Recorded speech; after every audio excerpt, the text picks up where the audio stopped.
equipment, millions and millions, and ultimately billions of dollars to the NATO people, where I'm very friendly and we have a great relationship. But that was an amazing trip. So they're funding the entire war.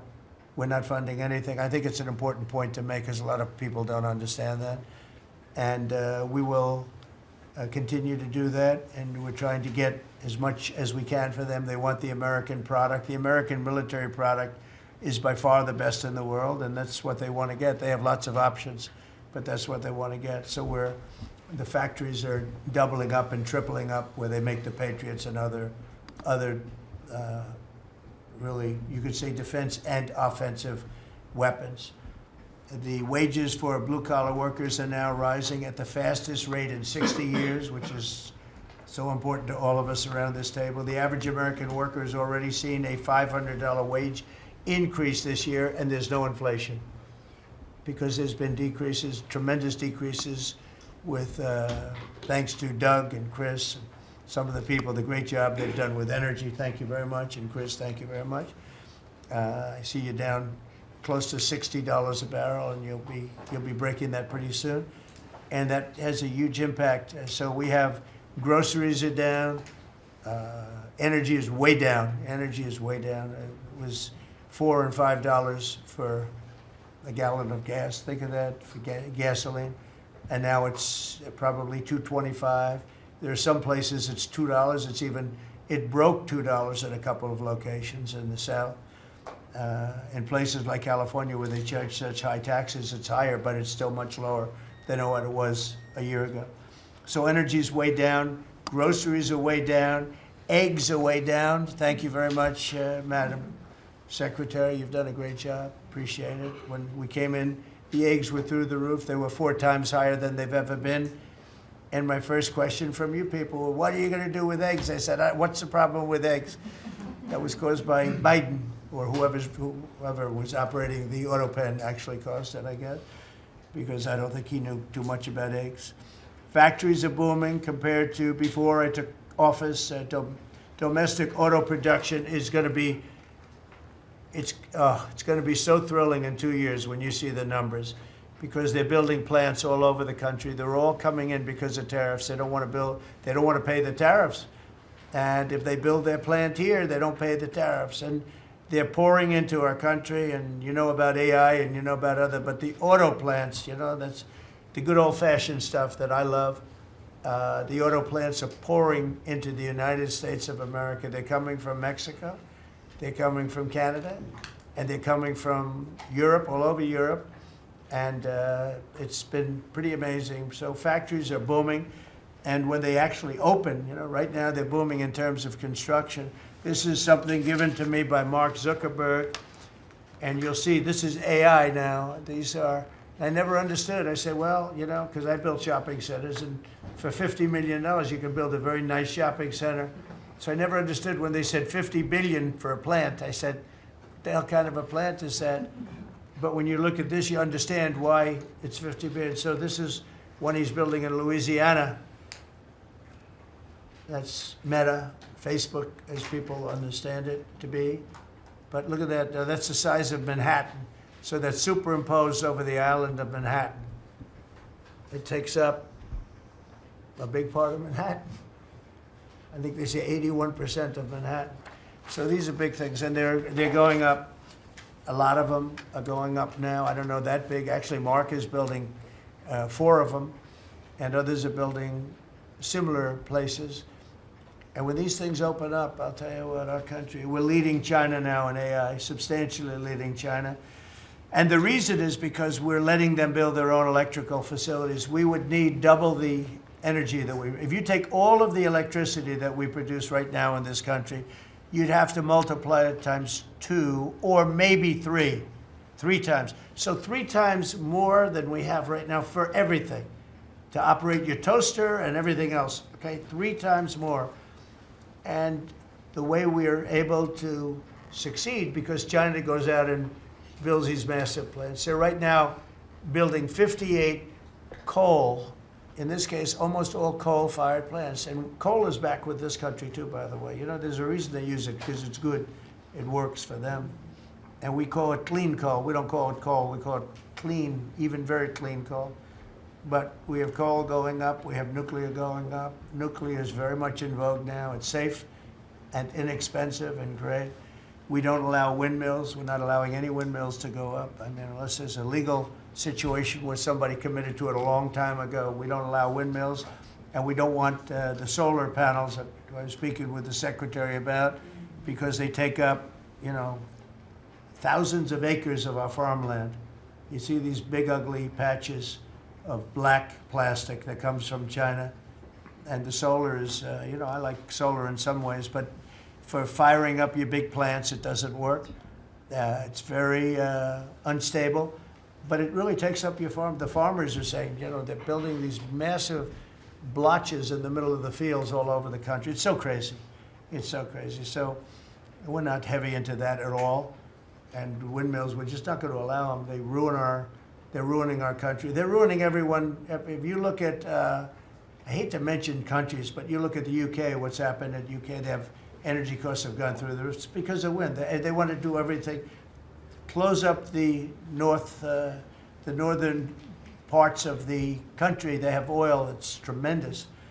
And they closed it up, and they're building windmills all over the place. And I tell them, you're my friends, but man, you're going to have a bad awakening very soon. It's going to be very bad. They're ugly. They don't work. They kill your birds. They're bad for the environment. And if you look at them from a house, your house is worth less than 50%. So I'm trying to have people learn about wind real fast, and I think I've done a good job, but not good enough, because some countries are still trying, and they're destroying themselves. Those are countries that are really destroying themselves. I hope they get back to fossil fuel, because right now, Chris, whether we like it or not, fossil fuel is the thing that works, and then you can add nuclear with it and other things, but fossil fuel is what works if we're going to fire up those big monster factories. But if you look at comparing everything before I took office, domestic auto production is up 18,000 cars a month. And we haven't even started yet, because a lot of these plants aren't built. It's up 18,000 because Ford, General Motors, and a couple of others, Stellantis, they're taking their existing plants, and they're, as quickly as they can, they're adding on to them. So when their plants open, because they're building big, modern, beautiful auto plants. But think of that, we're up 18,000 cars a month, and essentially all they've done is try and utilize their space correctly as their big plants open up. It's going to be, I hope they remember that it was this way. I hope this table gets a lot of the credit for what's happening. It gets all of the credit, because this would have never happened. We were going out of business in every way. We were losing. All the car plants were leaving this country. Now they're all coming back in, and they are coming from Canada, and they are coming from Mexico, but they're coming from Germany. They're coming from all over the world. Domestic steel production is up by 100,000 tons of steel a week. We have a 50% tariff on steel, aluminum, and various other things. Copper just got brought into the picture, and that means people are going to want to make steel here. We just made a deal with U.S. Steel. As you know, we have an outside company come in, spend $17 billion on building new plants, new everything. It's great, and it stays right here in America. So we're doing amazingly well on steel, and domestic oil production is up by more than 300,000 barrels a day. That's a lot of barrels, and you're going to be talking about that in a second, I think, Chris and Doug.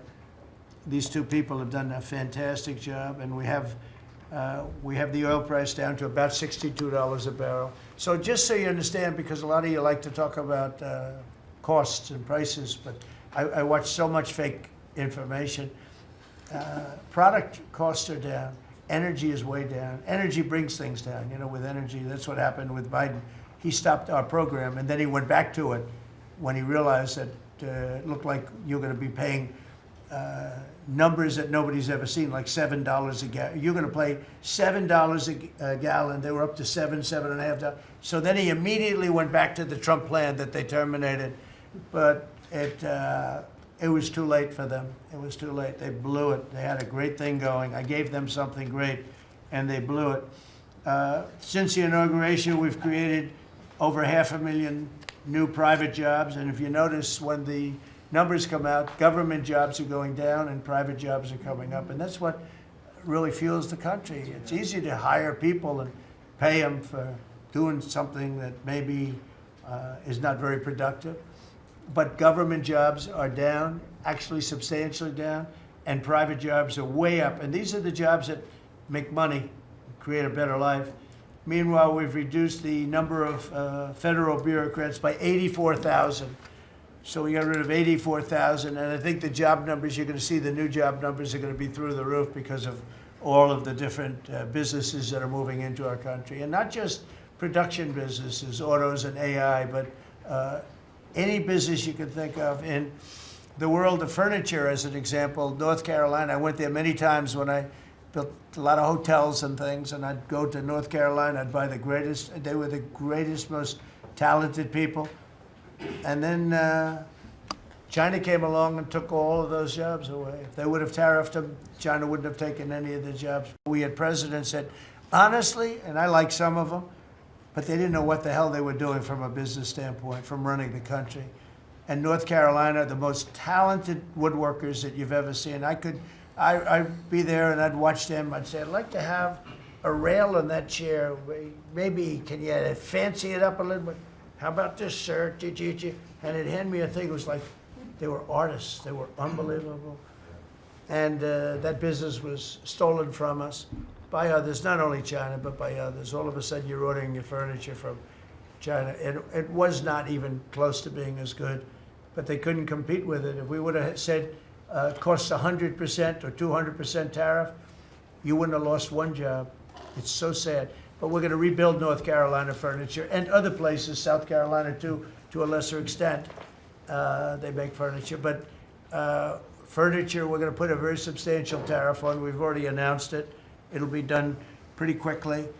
And when that happens, everyone's going to start. I just tell you, North Carolina, go out and start getting the grandchildren and the children, start teaching them, because some of those incredible artists that I knew as young people, they're older people now, but they still have the talent and they have time left. But they're going to be teaching their sons and their daughters and their grandchildren, and it's going to be a beautiful thing to see. It's going to happen like magic. It's going to happen without question. It's not like, gee, I hope it happens. It's going to happen. The results of Ford that just announced it's going to create 4,000 new jobs, American jobs. Hyundai, 14,000 jobs. General Motors is moving production of the Chevy Blazer and Equinox from Mexico back to the United States where it belongs. Don't forget, we lost 55% of our auto production over the last 35 years.